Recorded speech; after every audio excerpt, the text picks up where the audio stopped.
स्वयमेव मृगेंद्रता। मुझे अपने धर्म पर गर्व है, जिसने विश्व को उदारता और सबको गले लगाने का पाठ पढ़ाया है। हम सबके प्रति उदारता में न केवल विश्वास करते हैं, बल्कि सभी धर्मों को सत्य मानते हैं। भारत लौटने पर स्वामी विवेकानंद ने देशवासियों को पुकार कर कहा, आगामी 50 साल तक केवल भारत माता की पूजा करो। तुम्हारा राष्ट्र तुम्हारा एकमात्र देवता है। यह संदेश राष्ट्रीय स्वयंसेवक संघ के संस्थापक डॉक्टर केशव बलिराम हेडगेवार के जीवन कार्य का आधार बन गया। जब अंग्रेज सरकार ने वंदे मातरम नारा लगाने की मनाही कर दी, केशव ने अपने सहपाठियों के साथ स्कूल इंस्पेक्टर का वंदे मातरम के नारों से स्वागत कर अपनी संगठन कुशलता और अटूट देशभक्ति का परिचय दिया। कलकत्ता के नेशनल कॉलेज ऑफ मेडिसिन में पढ़ते समय दामोदर नदी में भयानक बाढ़ आने पर उन्होंने रामकृष्ण आश्रम के माध्यम से बाढ़ पीड़ितों की सेवा की। डॉक्टर केशव बलिराम हेडगेवार 1915 में जब अपनी पढ़ाई पूरी कर नागपुर लौटे, मध्य भारत में केवल 75 निजी डॉक्टर थे, लेकिन उन्होंने सुखमय जीवन का आकर्षण ठुकराकर आजीवन भारत माता की सेवा करने का व्रत लिया। वो पूना जाकर लोकमान्य तिलक से मिले। 1921 में गांधी जी के नेतृत्व में कांग्रेस के असहयोग आंदोलन में उन्होंने भाग लिया और जेल गए। 1 साल बाद जेल से बाहर आने पर केशव ने गहराई से विचार किया और अनुभव किया कि हमारे जाति, बिरादरी, धर्म आदि में बटे होने के कारण ही विदेशी हमलावर हम पर हावी हो सके। इनसे स्वतंत्र होकर सदा के लिए हमें राष्ट्र भावना के संस्कार अपनाकर संगठित होना होगा। विवाह के लिए आग्रह होने पर उन्होंने चाचा जी को पत्र लिख दिया। विवाह न करने का फैसला मैंने काफी सोच समझ कर लिया है। मैं तो तन मन धन से राष्ट्र की सेवा करना चाहता हूँ। वो स्वयं क्रांतिकारक थे, इसलिए तो डॉक्टरी पढ़ने के लिए वो मुंबई न जाते हुए कलकत्ता गए थे। लोक जागृति में लोगों का नेतृत्व करने वाला और चरित्र संपन्न, देशभक्ति से प्रेरित ऐसा एक कोई समूह जब तक तैयार नहीं होता, तब तक स्वतंत्रता का आंदोलन सफल नहीं होगा। स्वदेश आकर स्वामी विवेकानंद ने मनुष्य निर्माण को ही अपने शेष जीवन का लक्ष्य बना लिया था। डॉक्टर हेडगेवार ने राष्ट्र को वैभव के शिखर पर ले जाने के परम उद्देश्य से मनुष्य निर्माण के लिए शाखा तंत्र विकसित किया।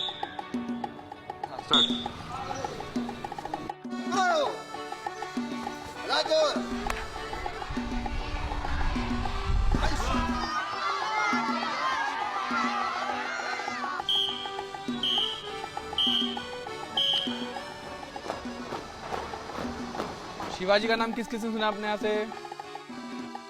हम विजय की ओर बढ़ते जा रहे, हम विजय की ओर बढ़ते जा रहे।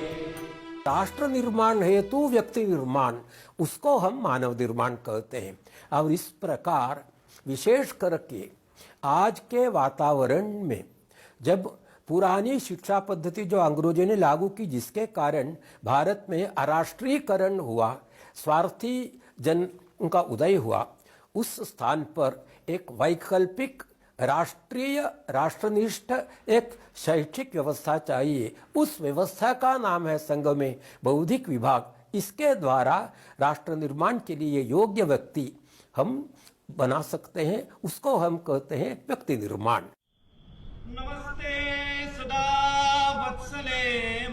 शाखा के अंत में मातृभूमि को नमन और मातृभूमि के लिए जीवन उत्सर्ग करने का संकल्प लेने के बाद परमेश्वर के जिस काम को करने के लिए हमने कमर कसी है, उसे पूरा करने के लिए अजेय शक्ति, विशुद्धशील, ज्ञान, वीर व्रत और अक्षय ध्येय निष्ठा, ये 5 गुण हम भगवान से मांगते हैं और फिर उनके आशीर्वाद से हमारी विजयशालिनी संगठित कार्य शक्ति अपने इस राष्ट्र को परम वैभव की स्थिति में ले जाने में अतीव समर्थ हो, ऐसी कामना करते हैं। महाराष्ट्र के बाहर संघ की पहली शाखा बनारस हिंदू विश्वविद्यालय में भैया जी दाणी द्वारा शुरू की गई। 24 वर्षीय प्राध्यापक माधवराव सदाशिवराव गोलवलकर ने 1930 से इस शाखा में आना शुरू किया। बनारस से नागपुर लौटने के बाद 1936 में बिना किसी को बताए माधव सारगाछी आश्रम चले गए और वहां उन्होंने स्वामी रामकृष्ण परमहंस के शिष्य और स्वामी विवेकानंद के गुरु भाई स्वामी अखंडानंद की अनन्य निस्वार्थ सेवा कर उनसे दीक्षा ली। 1937 में माधवराव इस अनुभूति के साथ नागपुर लौटे कि जो कार्य स्वामी विवेकानंद द्वारा 1897 में स्थापित किए गए रामकृष्ण मिशन द्वारा आध्यात्मिक क्षेत्र में हो रहा था, उसे ही राष्ट्रीय स्वयंसेवक संघ द्वारा लौकिक जीवन में उतारने का प्रयत्न किया जा रहा था।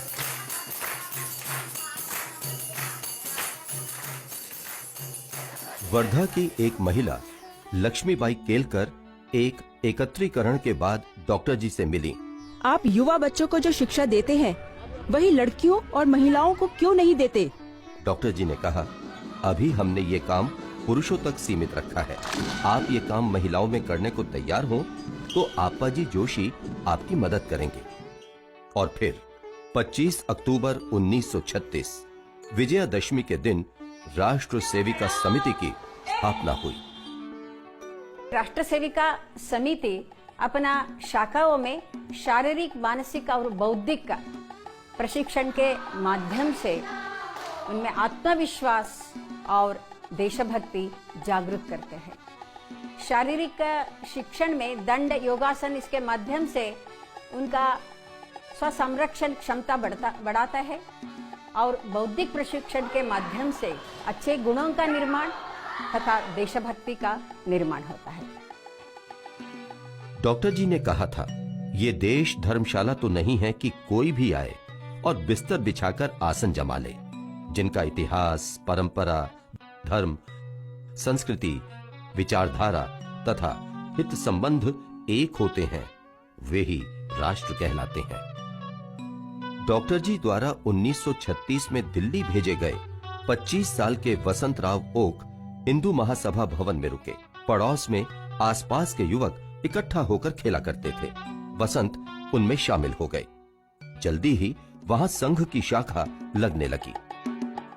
अगले साल कई दूसरे स्वयंसेवक आगे की पढ़ाई के लिए लाहौर, कराची, मद्रास, कलकत्ता, ग्वालियर, बिहार, आंध्र प्रदेश आदि में पहुंचे।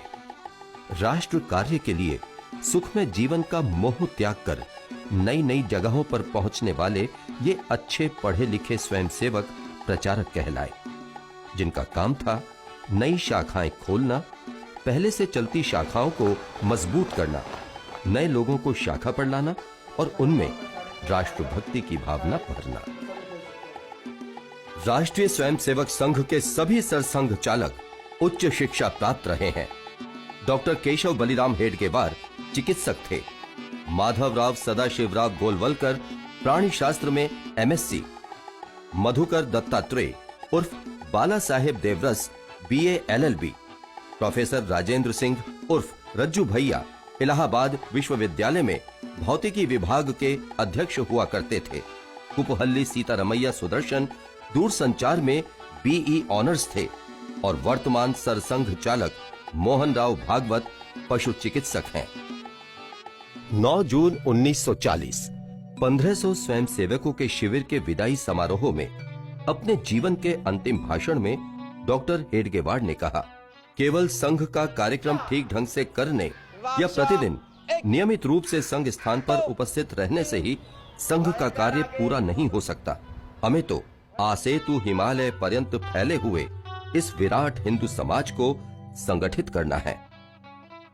14 जनवरी 1947 मकर संक्रांति के दिन से भारत के बाहर केन्या में संघ की प्रेरणा से हिंदू संगठन का कार्य प्रारंभ हुआ।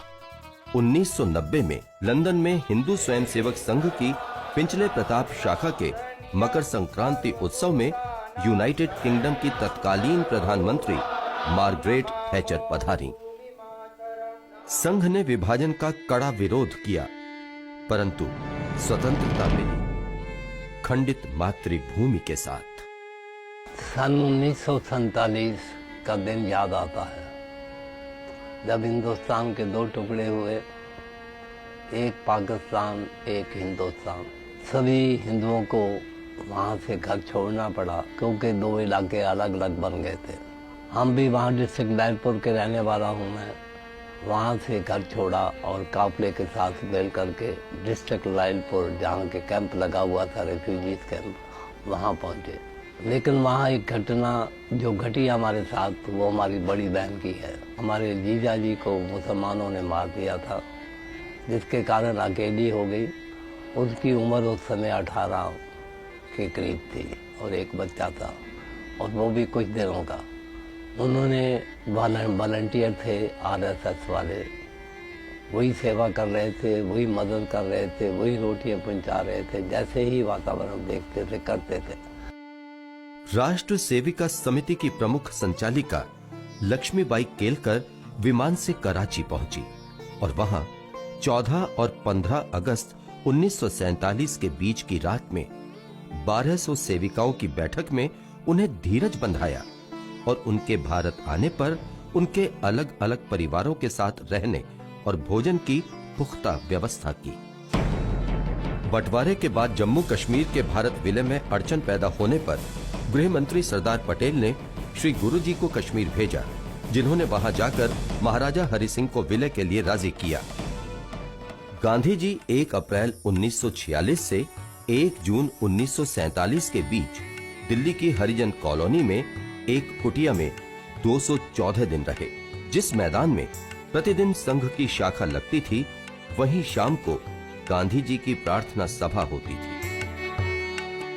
16 सितंबर 1947 दिल्ली में दंगे हो रहे थे। कर्फ्यू लगा हुआ था। रात को मूसलाधार बारिश हुई थी। महात्मा जी ने सुबह सवेरे राष्ट्रीय स्वयंसेवक संघ के वरिष्ठ स्वयंसेवकों से मिलने की इच्छा व्यक्त की। कर्फ्यू में ढील के समय आनन फानन में इकट्ठा हुए स्वयंसेवकों को संबोधित करते हुए गांधी जी ने कहा था, बरसों पहले मैं वर्धा में राष्ट्रीय स्वयंसेवक संघ के शिविर में गया था। वहां मैं उन लोगों का कड़ा अनुशासन, सादगी और छुआछूत की पूर्ण समाप्ति देखकर अत्यंत प्रभावित हुआ था। संघ एक सुसंगठित, अनुशासित संस्था है। 30 जनवरी 1948 महात्मा गांधी की हत्या हुई। संघ पर इस हत्या का आरोप लगाने की साजिश की गई और उस पर प्रतिबंध लगाया गया। इसके विरुद्ध अनुशासन पूर्वक देशव्यापी सत्याग्रह में 70,000 स्वयंसेवकों ने भाग लिया। 12 जुलाई 1949 की शाम को आकाशवाणी ने संघ पर से प्रतिबंध हटाए जाने की घोषणा की। 21 अगस्त 1949 दिल्ली में श्री गुरुजी की जनसभा में 3 लाख लोग थे। बीबीसी ने इसका समाचार देते हुए कहा, श्री गुरुजी भारतीय आकाश में उदित एक देदीप्यमान सितारा है। स्वामी विवेकानंद की जन्म शताब्दी के अवसर पर कन्याकुमारी की शिला पर उनका स्मारक खड़ा करने का निश्चय किया गया। श्री गुरुजी ने सरकार्यवाह एकनाथ रानडे को यह कार्य सौंपा। राष्ट्रपति वराह वेंकट गिरी ने 2 सितंबर 1970 को इसे राष्ट्र को समर्पित किया। 1962 से 1971 के बीच भारत को 3 युद्ध लड़ने पड़े, एक चीन के साथ, 2 पाकिस्तान के साथ। हमारी सेनाओं ने युद्ध के मोर्चों पर शत्रु के दांत खट्टे किए। संघ के स्वयंसेवकों ने आंतरिक मोर्चों पर प्रशंसनीय काम किया। संघ के 2000 से अधिक स्वयंसेवकों ने 1963 की गणतंत्र दिवस परेड में भाग लिया और ख्याति पाई।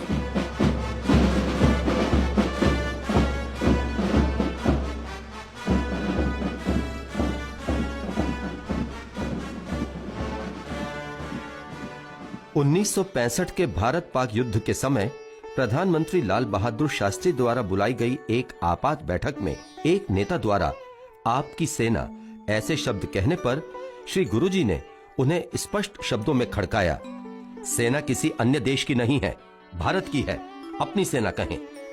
1964 श्री गुरुजी के प्रयासों से बंबई के संदीपनी आश्रम की एक बैठक में विश्व हिंदू परिषद का गठन हुआ।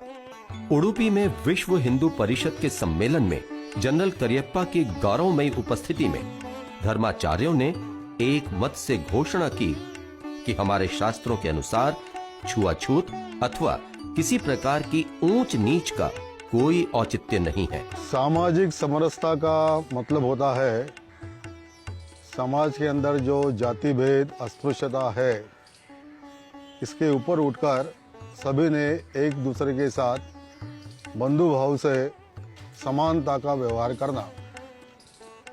वैसे देखा जाए तो राष्ट्रीय स्वयंसेवक संघ के काम में संघ के प्रारंभ से ही समरसता का भाव है।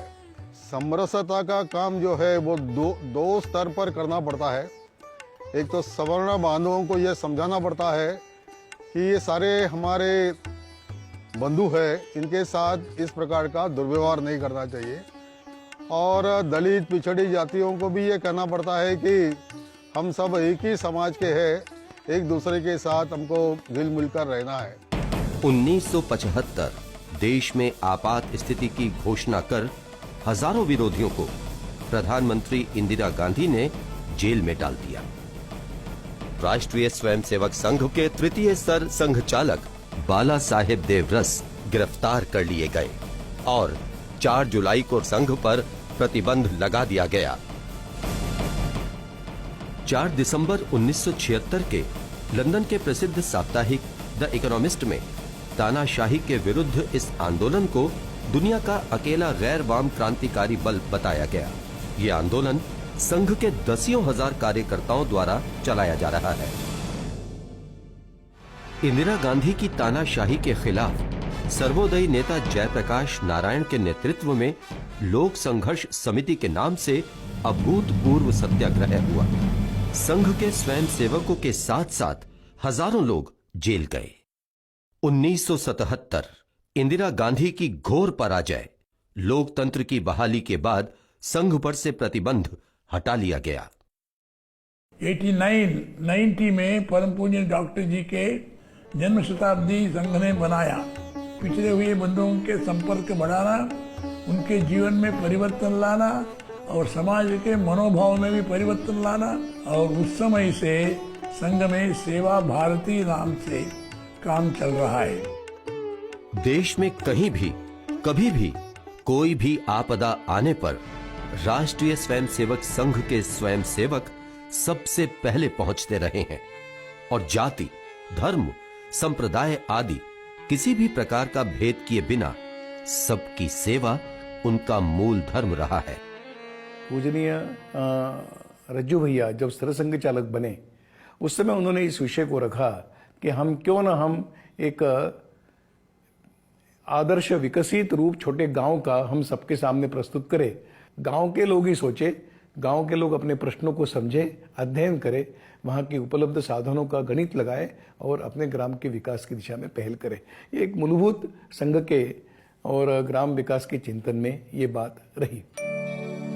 श्री राम जन्मभूमि अयोध्या में रामलला के भव्य मंदिर की कार सेवा के लिए लाखों श्रद्धालु एकत्र हुए, जिनमें राष्ट्रीय स्वयंसेवक संघ के स्वयंसेवकों ने भी व्यक्तिगत तौर पर भाग लिया। प्रशासन की चौकसी के अभाव में भीड़ बेकाबू हो गई और रामलला के मंदिर के ऊपर का विवादास्पद ढांचा ध्वस्त हो गया। नगर के कार्यकर्ता हैं। संघ में बैठकों का विशेष महत्व है। शाखा से लेकर अखिल भारतीय स्तर तक के सारे निर्णय इन बैठकों में ही आपसी विचार विमर्श और परस्पर सहमति से लिए जाते हैं। स्वतंत्रता प्राप्ति के बाद पांचजन्य ऑर्गेनाइजर जैसे देश भर में जगह जगह ऐसे प्रकाशन शुरू हुए। कलम के जरिए इस देश को अपने समाज, अपने व्यक्ति, अपनी संस्कृति और अपने पुरखों की चिंता हो, पत्रकारिता का आग्रह सिर्फ सत्य के प्रति हो, ये काम संघ के प्रकाशनों ने किया है।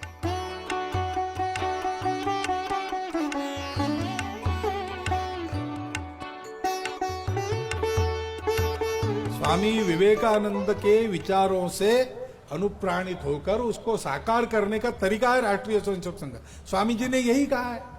तो सारा समाज एक ऐसा वातावरण बनाएगा जिस वातावरण में सब दुरितों का कलमश बह जाएगा और विश्व गुरु पद पर आसीन होने की योग्यता रखने वाला परम वैभव संपन्न, समता युक्त, शोषण मुक्त, बल संपन्न भारत निर्माण होगा। अवश्यम भावी है, कोई रोक नहीं सकता इस ताकत को। और इसलिए अपने सामने कर्तव्य है। उस कर्तव्य का निर्देश हमको स्वामी विवेकानंद जी ने दिया है। उन्होंने कहा था, उत्तिष्ठत जागृत प्राप्य वरान निबोध। उठो, जागो, और जब तक लक्ष्य प्राप्ति होती नहीं तब तक रुको मत। यानी लक्ष्य प्राप्ति का संकल्प मन में लेकर चलते रहो।